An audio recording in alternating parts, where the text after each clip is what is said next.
네, 오늘 히브리서 3장 말씀 여러분과 나누면서 큰은혜 받는 시간 갖기를 원합니다. 네, 여러분, 하나님은 하나님의 마음대로 하나님이 하나님이시라고 하나님의 독단적인 어떤 강압적인 의지대로 우리를 다스리시지 않습니다. 하나님이 하나님이신 것은 지극히 높으시며 온전하시고 완전하신 권능자이기 때문에 우리는 하나님이라는 극존칭, 극칭호로 그를 섬기는 겁니다. 그분을. 그럼 하나님은 우리에게 어떻게 오시냐라고 하면 하나님은 계시를 통해서 우리에게 오십니다. 다시 말해 하나님은 그분을 나타낼 때 모두가 알 수 있는 그런 계시를 통하여 그분이 살아계심을 또 우리와 함께 하심을 나타낸다는 것을 잊지 않는 저와 여러분 되기를 원합니다. 그래서 하나님의 계시는 두 가지를 통해서 나타나는데요. 하나는 어떻게 통해서 나타난다고 했죠? 만물, 일반 계시로 만물을 통해서 하나님은 하나님 계심을 나타내는데 그 만물 속에서 우리가 하나님의 계시를 발견하려면 무엇이 훼손되면 안 된다? 양심, 공동체의 양심을 훼손되지 않았을 때 공동체에 양심이 있는 모든 자들은 만물을 통하여 어떻게 되는 거예요? 하나님의 살아계신 그 계시를 알 수가 있다. 두 번째는 예수를 통하여, 누구를 통하여? 예수를 통하여 특별하게 하나님이 우리에게 나타나 주십니다. 그런데 이 예수를 통한 하나님은 2000년 전에 예수님과 함께한 사람들을 눈으로 봐서 예수님을 아는 게 아니라는 거예요.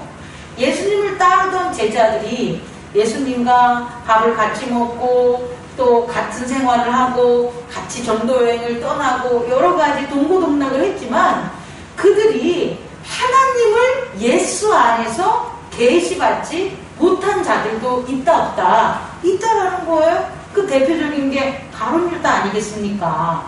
예수에게서 하나님이 계시된 것을 가룟 유다가 봤다면 어떻게 가룟 유다가 예수님을 팔 수가 있겠습니까? 오늘날 교회에서도 마찬가지예요. 예수, 온리 예수, 예수 중심, 예수가 우리의 왕이야 여러 가지 슬로건으로 우리가 생활하고 있지만 예수를 통하여 누구를 계시받지 못하면 하나님을 계시받지 못하면 유다처럼 가룟 유다처럼 뭐한다? 배도하고 교회를 떠나고 그리고 다른 신을 섬기는 일들을 할 수밖에 없다는 걸 깨닫는 저와 여러분 되기를 원해요. 그래서 예수라는 특별 계시를 통하여 우리가 하나님을 계시할 수 있다면 하나님 나타내심을 볼 수 있으려면 뭐가 있어야 되냐면 말씀이 있어야 돼요. 그 말씀은 보다 정확하게 언약이 돼야 되는 거예요. 언약. 하나님이 직접 예수에게 하신 말씀, 그 언약을 우리가 깨달은 자는 예수를 통하여 누구를 볼 수 있다? 하나님을 볼 수 있다. 그래서 하나님은 우리에게 자신을 계시를 통해서 나타내는 우리는 배웠고요. 또 하나는 우리는 예수는 표적을 통하여 하나님에게 나아갔다는 거예요. 즉 아들은 하나님이 지정한 그 아들은 이 아들이란 말도 우리가 용어를 분리해가지고 좀 헷갈리는데 하나님이 부르신 자는 다시 말해 택함 받은 자 하나님이 부르시고 택함 받은 자는 반드시 하나님께 뭘 나타내야 되냐면 표적을 나타내야 돼요. 그래서 그 표적을 보시고 하나님이 어떻게 하는 거예요? 우리에게 오는 거예요. 이거 어렵지 않습니다. 정말 내가 난 아들인데 내가 난 자녀인데 말도 안 듣고 딴 사람 좋아하고 다른 부모 섬기려고 그러고 막 나가서 세상에서 막 살고 그래요. 그래서 정말 얘가 내 자신인가 진짜 궁금할 때가 있어요. 그런데 가만히 살펴보니까 나랑 발가락이 닮았네. 그럼 발가락이 닮은 게 나야. 나에 있는 표적이 내 아들에게 있어. 그래서 나는 부모는 내 아들에게 향하는 거예요. 그런데 나를 닮은 내가 준 표적이 없어. 그럼 하나님이 아들을 찾을 수가 있다 없다? 없다? 안 찾아가 다시 말해 하나님의 택하고 부르신 자들에게는 표적이 있어야 돼요. 그래서 예수님에게는 표적이 4개가 있는데 그 표적이 뭐냐 봤더니 첫째가 하나님의 아들로서의 표적이고, 둘째가 그리스도의 표적이고, 셋째가 인자의 표적이고, 넷째가 만왕의 왕인 주 큐리오스의 표적이었다라는 거예요. 그러면 그 표적이 있는 그 부르신 택한 자에게는 하나님이 반드시 찾아오신다, 안 찾아오신다? 찾아오신다라는 것을 깨닫는 저와 여러분 되기를 원합니다. 그래서 지난주에 우리가 무엇에 대해서, 이 중에서 표적에 대해서 배웠냐면 하나님의 아들로서의 표적. 그럼 하나님의 아들 안에는 집사님, 석현 집사님, 어떠한 표적을 나타낼까요? 특징이. 하나님의 아들의 표적에는 어떤 특징이 있을까요? 2가지. 응보가 없다. 하나님의 아들은 그의 형제들에게 응보, 뭐 하는 거예요? 응보는 무슨 뜻이라고 그랬죠? 응하고 갚는다고 했는데, 응한다는 것은 내가 너한테 잘해줬으니까 너도 나한테 잘해주는 것, 다시 나한테 와야 되는 것, 이와 같은 대가를 요구하지 않는다는 거예요. 또 하나는 갚을 포자인데, 갚다는 건 뭐냐면 죄를 져서 그 죄에 대한 뭐를 받는 거예요? 벌을 받는 거예요. 이게 응보예요. 그런데 하나님의 아들에게는 뭐가 없다는 거예요? 응보가 없다는 거예요, 여러분. 그래서 하나님의 아들인 거예요. 솔직히 우리가 우리의 자녀들에게 응보를 요구하면 절대 안 돼요. 우리가 이제 애들을 이렇게 교육하면서 잘못된 게 뭐냐면, 너 이렇게 하면 내가 이렇게 해줄 거야. 이게 응어름지 아닙니까? 너 이렇게 했지? 너 벌 받아. 약팍! 그럼 이게 교육을 잘하는 것 같지만 안 그래요, 여러분. 이렇게 교육받은 자녀가 성장해서 부모를 잘 섬길까요? 그렇지 않습니다, 여러분. 오히려 응보가 없는 구원을 받은 자녀가 오히려 성장해서 그 부모에게 응보를 요구하지 않으면서 자식으로서 섬기는 걸 우리는 깨달을 수 있어요. 다시 말해, 하나님의 아들에게는 무슨 특성이 없다? 응보가 없는 구원의 특성이 있다라는 걸 깨닫는 저와 여러분 되길 원해요. 그러니까 우리가 하나님의 아들이야. 그러면 하나님의 아들로서 우리에게는 어떠한 표적의 특징이 나타나야 되는 거예요? 어떤 사람에게 대가적으로 친절을 베풀면 안 된다는 거예요. 내가 너한테 이렇게 잘해줬으니까, 우리 교회가 이런 거니까 우리 교회 나오는 사람들은 이렇게 갚으세요! 이러면 안 되는 거예요, 여러분. 우리가 1세대로 교회를 리모델링 해가지고 이렇게 예쁘게 우리가 준비 다 했으니까 다음에 오시는 분들은 나머지 거 다 알아서 하세요! 이거 완전 안 좋은 거란 말이에요. 이거는 하나님의 아들로서의 특징이 아니다. 또 하나는 죄를 진 사람에 대해서 당신 벌 받으니까 다음부터 3주 동안 교회 나오지 마! 이러면 안 되는 거죠. 나는 당신하고 상종 안 할 거야. 당신 안 돼! 이렇게 하는 것도 하나님의 아들의 특징이 아니다. 그래서 예수님은 뭐라고 했냐면 용서하라라고 한 게 여기에 있는 거예요. 용서하라는 것은 너가 저 사람이 잘못된 죄를 지은 것을 벌하지 말라 이거예요. 그래서 예수님은 이 땅에 오셨을 때 그를 찾아오는 많은 사람들에게 하나님의 아들임을 가르치고 그들에게 뭐를 안 했다? 응보를 하지 않았다는 것을 우리는 깨달아야 됩니다. 두 번째 하나님의 아들의 특성은 뭐가 있었죠?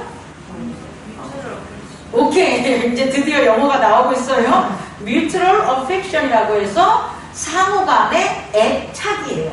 이 애착이라는 것을 우리가 막 스토커나 이런 사람들이 잘못된 그런 용어로 굳어져가지고 애착을 되게 부정적으로 이렇게 우리가 보는데 그렇지 않습니다. 애착은 상호간의 애정, 사랑을 가져서 착 붙어있다 그 소리예요. 다시 말해 상호간의 애착은 서로가 떨어져 있는 게 아니라 뭐 하는 거예요? 붙어있다라는 거예요, 여러분. 하나님의 아들들은 하나님의 사랑으로 상호간의 애착 붙어있다라는 거예요. 그게 바로 뭐가 되냐? 형제애라는 거예요, 여러분. 붙어있기 때문에 한쪽 팔이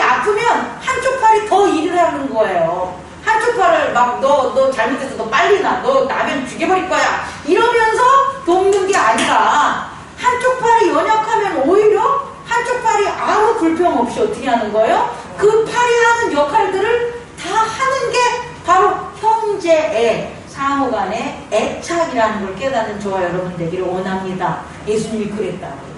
예수님이 이 땅에 오셔가지고 예수님을 찾는 많은 사람들에게 너는 인간이고 너는 죄지고 나는 하나님 아들이니까 나는 나고 너는 너야 이렇게 대하지 않고 다 뭐라고 하십니까? 형제, 자매, 브라더, 시스터를 가르치신 게 예수라는 것을 우리 예수님이라는 것을 깨닫는 저와 여러분 되기를 원합니다. 이 두 가지가 하나님의 아들이라는 예수님의 표적의 특징이에요. 그럼 오늘은 히브리서 3장을 통하여 이제 무엇을 여러분과 나눠야 되겠습니까? 이제는 예수의 표적 중에 두 번째 무슨 표적?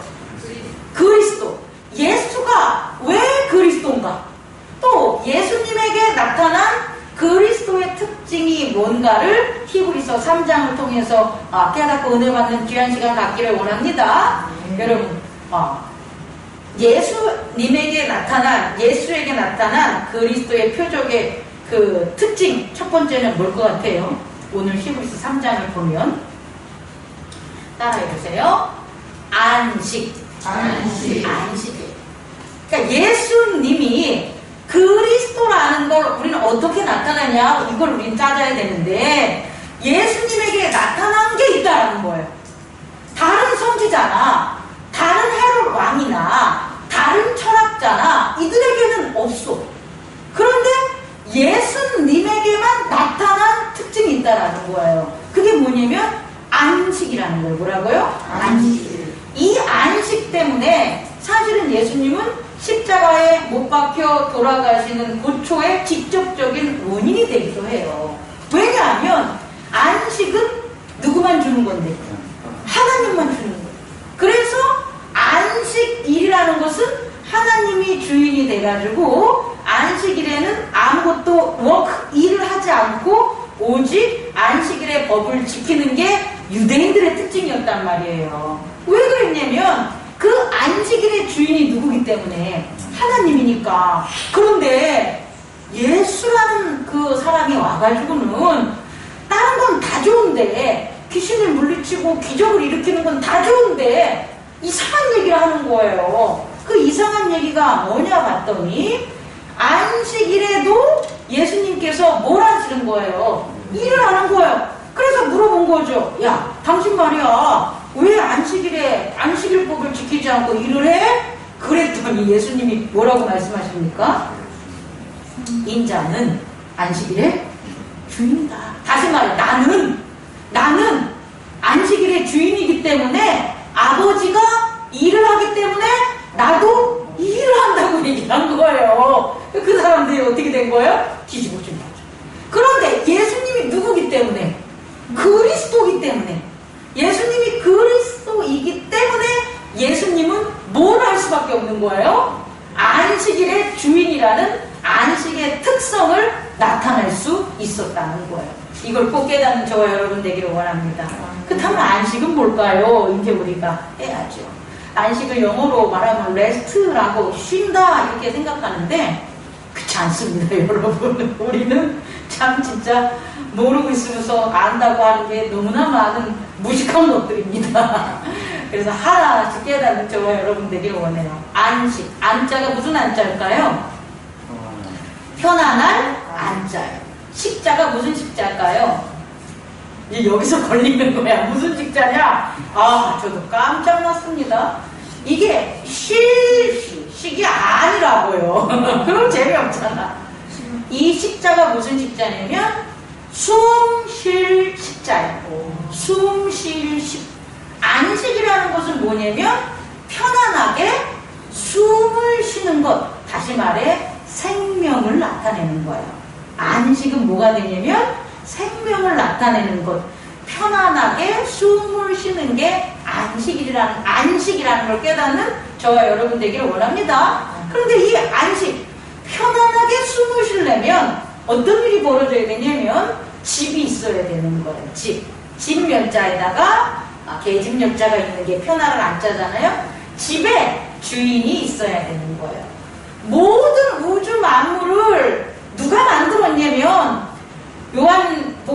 1장 1절을 보면 태초에 말씀이 계시고 말씀이 하나님과 함께 하시며 그로 말미암아 모든 만물이 만들어졌다 그러잖아요. 그럼 모든 만물을 만든 것은 말씀이에요. 다시 말해 그리스도예요.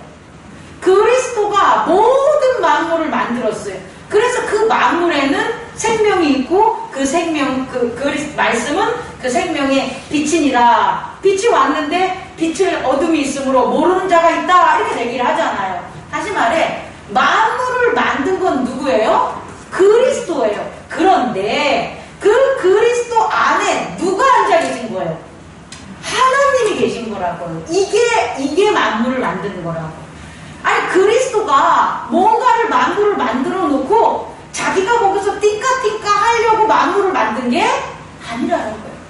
만물을 창조하고 만물을 만드는 것은 그 안에 누가 계시도록 하나님이. 더 중요한 것은 그리스도가 만든 만물에만 누가 계시는 거예요? 하나님이 계시는 거예요, 여러분. 그래서 말씀과 하나님이 태초에 하나라는 거예요, 여러분. 이해할 수 있겠습니까?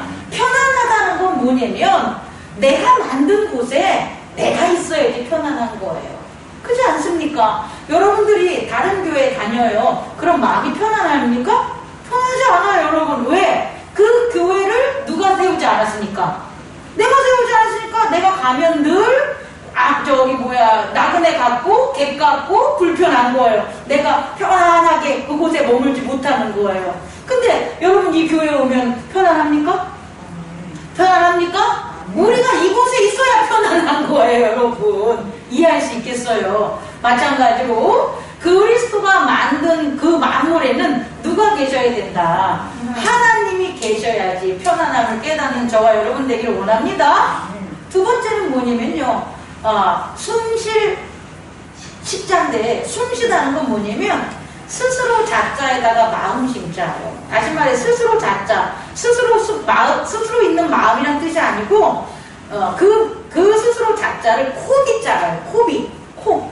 코는 뭐 하는 거예요? 숨 쉬는 거예요. 다시 말해 마음이 숨을 쉬는 거라고요. 그게 숨쉴 십자라는 거예요. 다시 말해 육체가 활동하고 뭔가를 일을 해가지고 생명을 만드는 게 숨 쉬는 게 아니라 숨은요 육체가 만들어내는 게 아니라는 거예요, 여러분. 잘 보십시오. 우리가 숨 쉬는 게 육체인 폐가 숨 쉬는지 알겠죠? 그죠? 그런데 잘 보세요. 공기가 없어. 폐가 펌프질을 해봤자 숨을 쉽니까? 안 쉬죠. 그러면 숨 쉬는 거의 주체는 폐입니까? 아니면 공기입니까? 공기가 되는 거예요, 여러분. 꼭 깨닫는 저와 여러분 되기를 원합니다. 우리 폐가 아니라 인공적인 폐를 우리에게 이식하면 내 폐가 아니더라도 공기만 있으면 뭐 하는 거예요? 생명을 쉴 수 있어요. 그런데 공기가 없으면은 폐가 아무리 좋아도 쉴 수가 없는 거잖아요. 주체가 공기라는 거예요. 다시 말해 마음이 숨을 쉰다는 것은 뭐로 숨을 쉬냐면 하나님의 생명으로 숨을 쉰다는 거예요.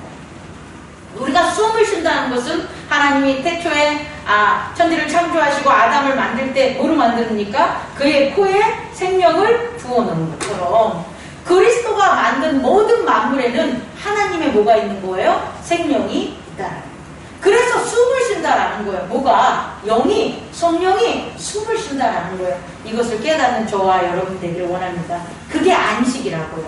그럼 안식일은 하나님이 왜 이스라엘인에게 안식일을 정해줬겠어요? 너희들 안에 내가 거한다. 이스라엘이라는 민족의 집 안에 내가 거한다는 거예요.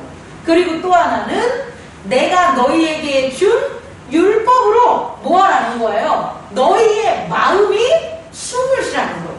너희가 일을 하는 게 아니라 내가 너희에게 준 그 율법으로 뭐 하라? 숨을 쉬어라 라고 해서 지정한 그날이 뭐가 되는 거예요? 안식일이 되는 거예요. 그래서 안식일에는 두 가지를 해야 되는데 하나는 일을 하면 안 돼요.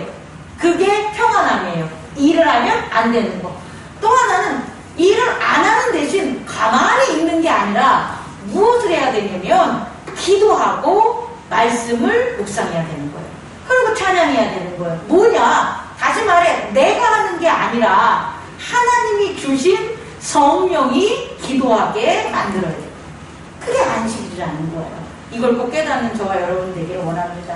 다시 말해 그리스도에게 예수님이 그리스도 된 그 특징이 뭐냐 봤더니 예수님에게는 뭐가 있었다? 안식이 있었다는 것을 깨닫는 저와 여러분 되기를 원합니다. 그러니까 더 정확히 뭐 이렇게 좀 구분하자면 그리스도의 특징은 뭐냐 봤더니 안식이라는 거예요. 하나님의 아들의 특성은 이 응고가 아닌 구원과 형제가 아들의 특징이라면 그리스도의 특징에는 첫 번째 뭐가 있다? 안식의 특징이 있다는 걸 깨닫는 저와 여러분 되기를 원합니다. 두 번째로요. 그리스도의 특징은 뭐냐 봤더니 따라해보세요. 성령의 음성. 성령의 음성. 그리스도만이 성령의 음성을 듣는 거예요. 그리스도만. 왜냐면 그리스도만이 하나님이 안에 계신 몸이기 때문에 그래요. 다시 말해 우리는 몸이라는 것은 뭐냐면 소리가 우리한테 뭐 하는 거예요? 들어오는 것을 감지하는 거라는 거예요. 우리가 몸이 없으면 뭐 먹지도 못하지만 다른 걸로 뭐냐면 소리를 들을 수가 없는 거예요. 언어가 막 이렇게 좀 세련돼가지고 우리가 이렇게 언어로 얘기하지만 사실 뭐 예를 들어서 이런 겁니다. 너 밥 먹었니? 이렇게 해서 언어로도 얘기하지만 우린 이런 소리 아니고 전달이 잘 안 된다? 같이 있어서 이래도 밥 먹었니? 이렇게 소리가 될까요? 안 될까요? 됩니다 여러분. 우리가 언어로 만들어놔서 그러는 거예요. 그럼 뭐 침팬지나 애들 야옹이 같은 경우는 야옹 그러는데 그 야옹 속에 밥 먹었니? 밥 주세요. 나 싫어. 너 가. 이런 게 왜 다 들어갔겠어.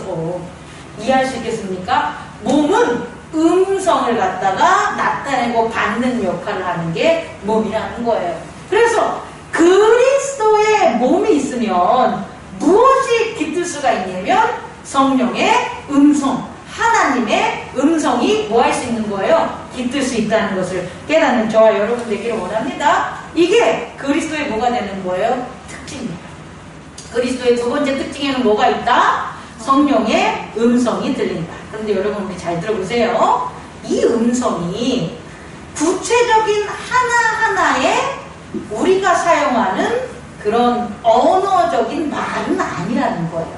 언어적인 말. 그러면 우리가 하나님의 음성을 들었을 때 그 디테일한 모든 것들을 우리의 언어적인 것으로 뭐 해야 되는 거예요? 들어야 되겠죠. 근데 생각을 해봐요. 우리는 사람들끼리도 뭐 하는데 언어가 구분되어 있어서 영어만 써도 뭔 소리인지 못 알아듣는데 하나님의 음성과 하나님 나라의 그 영의 단어를 이걸 어떻게 알아듣겠어요? 아닙니다 여러분. 그래서 성령의 음성, 그리스도의 특징인 성령의 음성은 뭐냐면 뭔지는 몰라도 이게 뭐라는 거예요? 하나님의 음성이다라는 거예요. 하나님을 나타나는 특징의 보이스, 그게 하나님의 음성이라고요. 여러 아버지들이 이거 아니다. 우리 저기 옛날에 이거 뭐야? 저 뒤에 있는 분이 우리 어머니입니다 이러잖아요. 우리 무정의 뭐 그런 무대 가면 그럼 당신은 왜 뒤에 있는 분이 어머니라고 생각합니까? 그러면 저 목소리는 내게 뭐했던 목소리입니다 이러잖아요. 그 사람의 어떠한 구체적인 그런 단어를 나타나는 언어적인 보이스가 아니라 이 음성은 누구의 음성이다? 하나님의 음성이다라는 거예요. 그게 그리스도의 특징이라고요.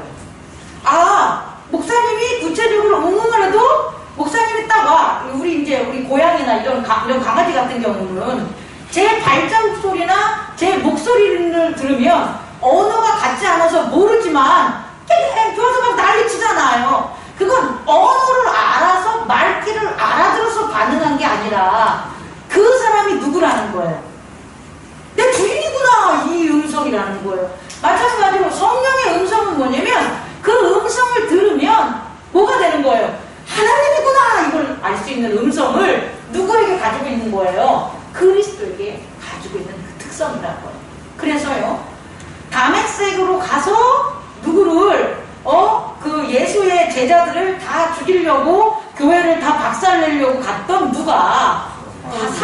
바울이 그 다메섹 도상을 가는, 이거 내 시계요. 다메섹 도상을 가면서 어떤 걸 봤냐면 큰 빛이 있는데 그 빛보다 그들이 무릎을 꿇고 머리를 땅에 대고 두려워한 건 뭐냐면 음성이 있기 때문에.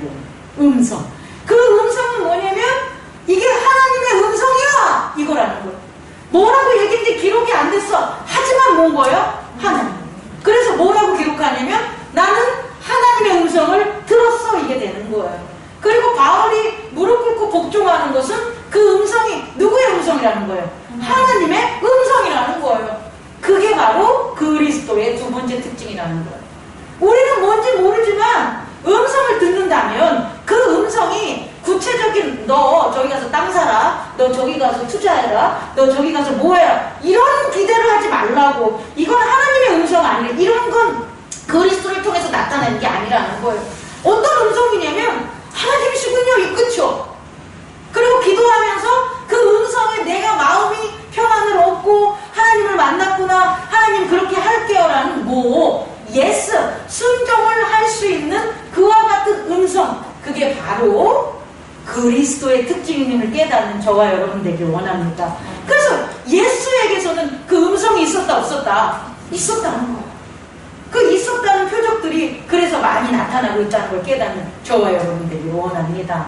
그렇다면 두 번째로 이런 예수가 그리스도로서의 그런 특징은 하나는 안식과 또 하나는 하나님의 음성을 우리가 이렇게 나타냈는데 이것들이 실제적으로 어떤 행위를 통해서 예수에게 부여됐다는 거예요.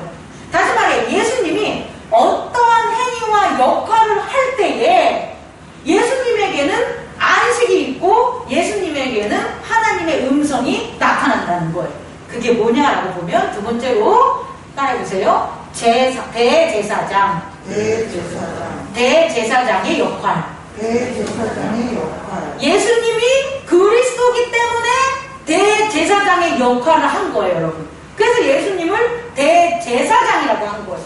만약에 예수님이 그리스도의 그런 표적이 없어, 예수님에게 안식이 없고 예수님에게 하나님의 음성이 안 나타나, 그러면 예수님은 대제사장으로서의 역할을 하지 않은 거라는 거예요, 여러분. 이해하시겠습니까? 그래서 예수님은 이 땅에 어떠한 역할을 하러 오셨냐 봤더니 대제사장의 역할을 하러 왔고 했다라는 거예요. 그래서 어떤 역할을 했습니까? 그를 믿는 모든 자들에게 안식하게 했다는 걸 깨닫는 저와 여러분 되기를 원합니다. 이것은 좀 격가진데요. 예수님이 오셨을 때 귀신 들린 자가 오잖아요.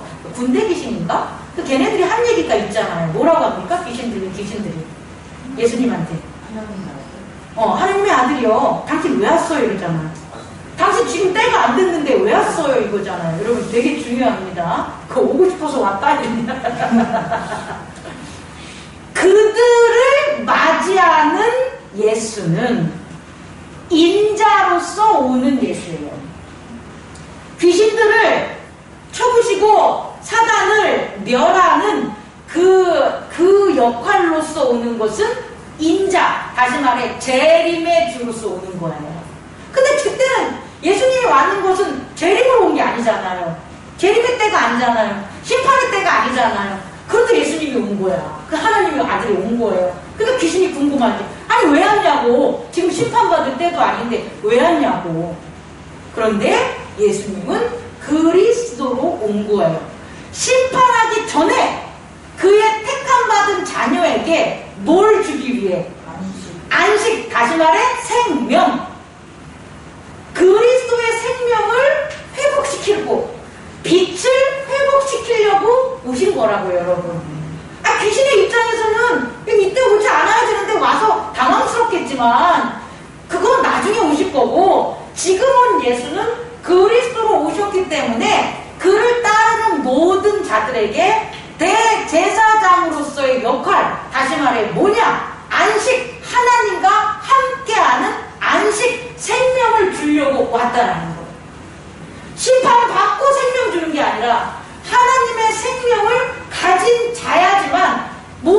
않으니까, 심판받지 않기 때문에 그는 인자의 모습으로 먼저 온 게 아니라, 재림의 모습으로 먼저 온 게 아니라 뭐로 왔다? 생명의 안식을 주는 그리스도로 왔다는 걸 깨닫는 저와 여러분 되기를 원합니다.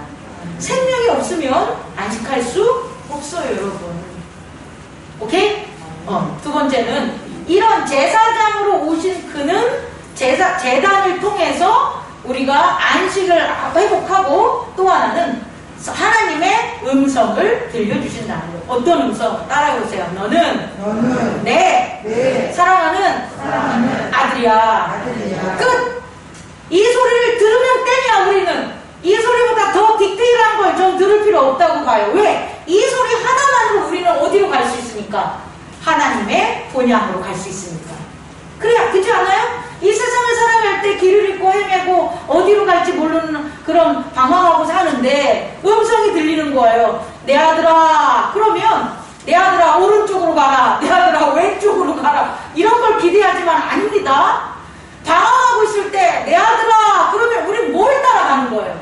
음성을 따라가는 거라고요, 여러분. 이걸 꼭 깨닫는 저와 여러분 되기를 원해요. 우리가 대제사장이 예수께서 제단을 세워서 우리에게 생명을 회복하시고 안식하면서 또 하나 회복하는 게 뭐냐면 하나님의 음성을 계속 들려주는데, 그 음성은 어떠한 행동 양식의 언어적인 말이 아니라 그 음성을 듣는 곳으로 내가 향하고 찾아가게끔 만드는 게 음성이라는 거예요, 여러분. 마치 어디서 대양에서 바다에서 어디가 어딘지 모르는데 뭐만 보고 가는 것처럼 북두칠성을 보고, 북두칠성 아니 북극성? 북두칠성은 북극성은 틀린 거예요.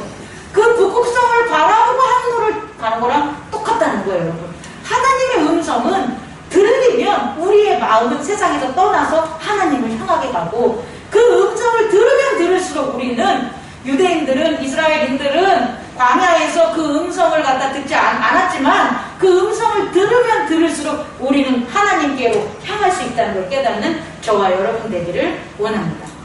마지막으로 세 번째 전하면서 끝날게요. 이러한 대제사장으로서 예수, 다시 말해 그가 그리스도로서 예수, 두 가지 안식과 하나님의 음성을 거절하는 자, 거부하는 자, 불순종하는 자에게 있어서 유일하게 하나님은 현재적에 있어서 변노하십니다. 꼭 깨닫는 저와 여러분 되길 원해요. 하나님의 아들로서는 인고가 아닌 구원이에요. 하나님의 아들로서는 상호간의 애착이에요. 그래서 어떠한 죄를 져도, 어떠한 잘못을 해도 하나님 경노하지 않으세요. 그런데 뭐에 있어서? 안식일에 있어서 안식하지 않는 자, 하나님의 음성에 있어서 그 음성에 뭐하는 자? 불순종하는 자. 이건 뭐냐면 그대로 따르지 않겠습니다라는 그런 의미가 아니라 당신이 하나님이 아닙니다라는 거예요, 여러분. 당신이 하나님이라면 반드시 뭐하는 거예요? 따르겠지. 근데 안 따르는 이유는 뭐냐면 이 음성의 출처는 하나님이 아닙니다. 그러니까 안 따르는 거라고. 그럴 때 하나님이 뭐 하시는 거예요? 경노하신다는 걸 깨닫는 저와 여러분들이 원합니다. 마지막으로 이 땅에서 우리가 심판에 대한 것들, 그 우리의 영과 의와 죄가 남는 것들에 대해서 우리가 지난 시간에 다 배웠잖아요. 그것은 지금 나타나는 게 아니에요. 그것은 우리의 마음과 몸이 죽은 이후에 의와 죄를 보고 두 번째 심판이 일어나는 거잖아요. 그런데 우리가 살아있는데 심판의 때가 아님에도 불구하고 하나님의 화를 당하는 일이 벌어지는데, 그것은 유일하게 하나님을 경노하게 하는 거다. 그럼 하나님을 경노하게 하는 건 뭐냐 봤더니 예수가 그리스도임을 믿지 않는 거랍니다. 예수가 그리스도임을 거부하는 거예요. 예수가 그리스도임을 부정할 때 하나님은 뭐 하는 거예요? 경노하신다는 거예요. 그래서 안식일을 안 지키는 자, 유대인들, 그리고 오늘날 예수 그리스도를 통해서 안식일을 안식하지 않는 자, 주의 날을 안식하지 않는 자, 또 하나는 하나님의 음성을 듣지 않는 자, 순종하지 않는 자는 하나님의 경노하심으로 화를 당하는 것을 깨닫는 저와 여러분 되기를 원합니다. 아멘. 말씀 마무리하겠습니다. 우리 교회가 하나님의 아들로서 예수의 표적이 나타나는 교회. 오늘 예배 말씀을 드리면서 우리 교회가 우리들이 예수가 그리스도 된 것처럼 우리 안에 그리스도의 표적이 있기를 바라요. 우리 안에 그리스도의 표적, 안식의 표적, 그 생명의 표적과 또 하나는 하나님의 음성, 그 음성이 우리에게 나타나서 우리를 통하여 하나님이 우리를 찾는, 우리를 찾고 우리에게 당연히 하나님이 찾아오시니 우리와 함께 있는 자들이 하나님을 만날 수 있지 않겠습니까? 우리에게 하나님이 안 찾아오면 우리가 아무리 우리의 형제들과 자녀들에게 하나님을 전하려고 한들 그들이 하나님을 볼 수가 없겠죠. 하나님이 우리에게 찾아오셔야 되니까. 이 귀한 일들을 하는 저와 여러분 되기를 원합니다. 기도하겠습니다.